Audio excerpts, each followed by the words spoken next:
A stimulus inside the brain is caused by reality or the construct of one. Daniel was trying to hack that very construction and, in turn, change its architecture. He told Maura that, contrary to what she believed, her father, Henry Singleton, too, was stuck in the simulation as they were. Maura had these visions, which made her believe that her father was responsible for the disappearance of her brother. Maura considered Henry Singleton to be a cruel scientist who just hated his own children. But it was not true. The simulation was probably created by Maura, but it was being controlled by her brother Kieran. Daniel told her that Kieran had taken over the whole mission, and that came as a surprise for Maura. Daniel hacked into the mainframe of the simulation and started manipulating the code.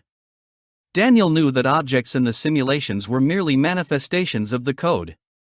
So, he altered the codes and shifted the power of the pyramid and the key, which Henry had, into another pyramid that was kept in Elliot's room. Maura was held captive by Henry, who wanted to make sure that she stayed inside the simulation forever.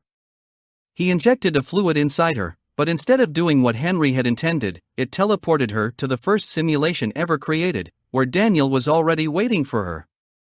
Just like the pyramid, the injection also hadn't worked as Daniel had changed the codes. Maura's ring had now become the key, and Daniel inserted it inside the new pyramid that they had in their possession. Maura woke up in a spacecraft, where she found others, who had gotten the letter, who were with her in Kerberos, hibernating in the simulation machine. Maura realized that there were simulations within simulations. Project Prometheus was the name of the mission that was being controlled by her brother. She also got a message from him in which he welcomed her to reality. Through the system, she got the information that there were a total of 1423 passengers and 550 crew members.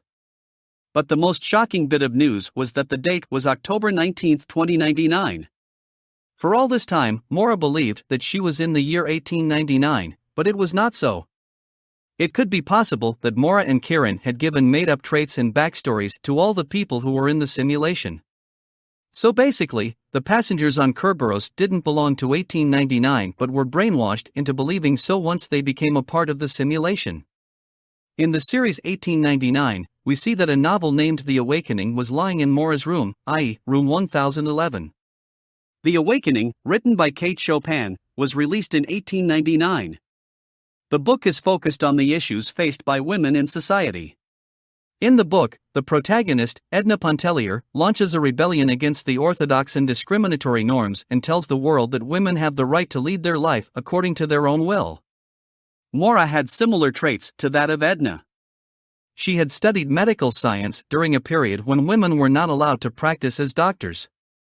It could also be possible that Elliot, Maura's son, did not exist in reality or had died at a young age. We believe that Maura created that simulation inside Project Prometheus to cope with her loss and be with her son forever. Season 1 of the series 1899 ended on a cliffhanger, and a lot of things are still unclear. Maura has to decipher a lot for herself. From thinking that she was a passenger on Kerberos to understanding that it was all a simulation, Maura's perception of reality was highly muddled up. She was still trying to grasp things and differentiate imagination from actual reality. We are yet to see Kieran, Maura's brother, who was controlling Project Prometheus. In 1899 Season 2, we might get to know how involved Maura was in the proceedings and how the project came into being in the first place. I hope you enjoyed this video. Please comment, like, share and subscribe.